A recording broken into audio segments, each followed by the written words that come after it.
Hello and welcome back to my channel. Before we get started, make sure to subscribe because you will find my videos both interesting and intriguing. Like and don't forget to comment your thoughts in the comment section down below. Now in today's video, we look at an interview where Eric Prince was hosted. Now during this interview, he made a controversial statement suggesting a return to imperialist practices, citing concerns about governance capabilities of Africans. Now such remarks bring forth complex historical and ethical considerations. Eric Prince's statement is problematic for several reasons. Firstly, it perpetuates harmful stereotypes about Africans, implying a broad generalization that Africans are inherently incapable of self-governance. Now, this oversimplification disregards the diverse cultures, histories, and political landscapes across the African continent. Secondly, the suggestion of re-establishing imperialist practices is ethically questionable. It overlooks the deeply negative impact colonialism has had on African nations, including exploitation, cultural disruption, and economic inequality. Advocating for a return to such a system disregards the importance of self-determination and sovereignty for all nations. Check out these videos. I will be right back with more details, and when I do, we talk more about this controversial statement. All this talk of illegal migration in Europe, in the United States, it ultimately comes down to a contest of what is governance. Who is governed? Which countries are governed well? And if so many of these countries around the world are incapable of governing themselves, then it's time for us to just put the imperial hat back on to say, we're going to govern those countries if you're incapable of governing yourselves, because enough is enough.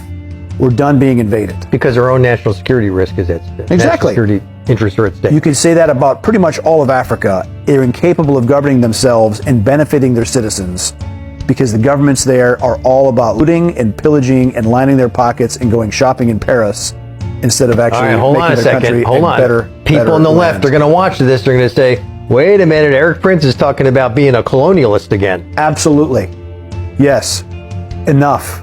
Because if you go to these countries and you see how they suffer under absolutely corrupt, made-up governments that are just syndicates, the people of Africa, the people of Latin America.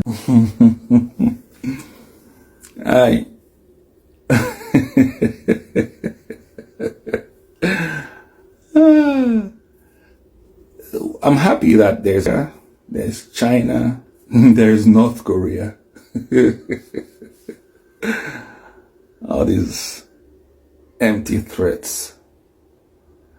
It's funny that a nation that is so pro-democracy is boldly now sending one of its own to show how imperialistic she is. Like, it's the identity crisis that surprises me sometimes. But I'm happy that Americans at least now know what's going on. If it were when the mainstream media controlled what, was put out there, people wouldn't have known these things. But for a country that ousted Gaddafi, who was doing well for his people, and then eliminated Patrice Lumumba, who was doing well for his people, somehow the people don't know how to govern themselves.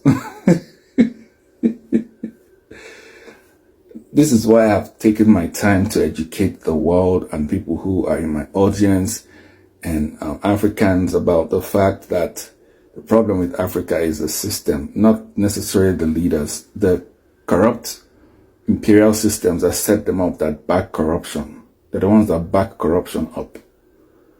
They back them up. Anyways, like I said, thankfully there's Russia, there's China, there's North Korea. So, did France and US not recently threaten Niger Republic? What happened?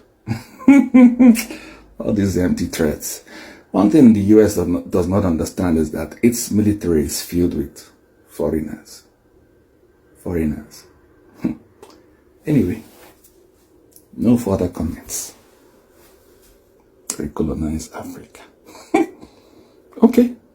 Now, this statement lacks nuance and ignores the progress, resilience, and success that many African nations have achieved in their efforts towards self-governance. Now, in dissecting Eric Prince's statement, it's crucial to unpack the problematic elements for more informed discourse. Firstly, Prince's generalization perpetuates harmful stereotypes, overlooking the diverse cultures and histories within Africa. This oversimplified view disregards the complexities of the continent's nations. Now, examining the historical context, the scars left by colonialism, exploitation, cultural disruption, and economic inequality are undeniable. Advocating for a return to imperialist practices disregards the ethical concerns associated with such historical trauma. Now, contrary to the assertion that Africans are incapable of self-governance, numerous success stories exist. Many African nations have navigated challenges, achieving political stability and economic growth, challenging the notion of inherent incapability. Now, colonialism has had profoundly negative impacts on Africa, leaving enduring scars that continue to influence the continent even today. Colonialism contributed to exploitation and economic disruption, where colonial powers exploited Africa's resources for their own economic gain, leading to the depletion of valuable commodities and disruption of local economies. Now, this exploitation often occurred without fair compensation or benefit to the indigenous populations. Cultural disruption. Colonial rule disrupted traditional African cultures and societal structures, and this imposition of foreign values, languages, and administrative systems eroded indigenous practices, leading to a loss of cultural identity and heritage. Political instability. Arbitrary borders drawn by colonial powers often disregarded ethnic, linguistic, and cultural divisions, creating artificial states. Now, this contributed to political instability and conflicts, as diverse communities were forced into coexistence without regard for their historical relations. Social inequality. The colonial legacy left a legacy of social inequality. Discriminatory policies such as racial segregation and unequal access to resources and opportunities became deeply ingrained, exacerbating social divisions. Economic inequality. The economic structures established during colonial rule often favored the colonial powers and a small elite within the colonized nations. Now, this legacy of economic inequality persists, hindering equitable development and prosperity. Resource drain. Colonies were often treated as sources of raw materials for the colonial powers. The wealth generated from these resources did not benefit the local populations, contributing to long-term economic disparities. And this is something that one is suggesting should be brought back. When so many African countries have made significant progress in various aspects, despite the historical scars and impacts of imperialism and colonialism, it's important to recognize the resilience and determination of African nations in the pursuit of development. Some notable areas of progress include political stability. Several African countries have achieved political stability and democratic governance, regular elections, peaceful transitions of power, and the establishment of democratic institutions demonstrate progress in political maturity. Economic growth. Many African nations have experienced economic growth and diversification. Foreign direct investment, improved infrastructure, and the development of key sectors such as technology, agriculture, and services have also contributed to economic advancement. Educational advancements. Efforts to enhance education systems have led to increased literacy rates and improved access to education. African countries are investing in building a skilled workforce, fostering innovation and addressing challenges in the education sector. Healthcare improvements. Progress has been made as well in healthcare, with advancements in disease prevention, increased access to medical services, and successful efforts to combat specific health challenges such as the fight against HIV/AIDS in some regions. Infrastructure development. Infrastructure projects, including the expansion of transportation networks, energy production, and telecommunication systems, have been initiated to support economic development and connectivity. Regional cooperation. African nations are increasingly engaging in regional collaborations and organizations, promoting economic integration, peace, and security. Initiatives like African Continent Free Trade Area aim to boost intra-African trade and cooperation. Now, while challenges persist, there might be challenges, yes, but acknowledging the progress made by so many African countries helps counter one-dimensional narratives and highlights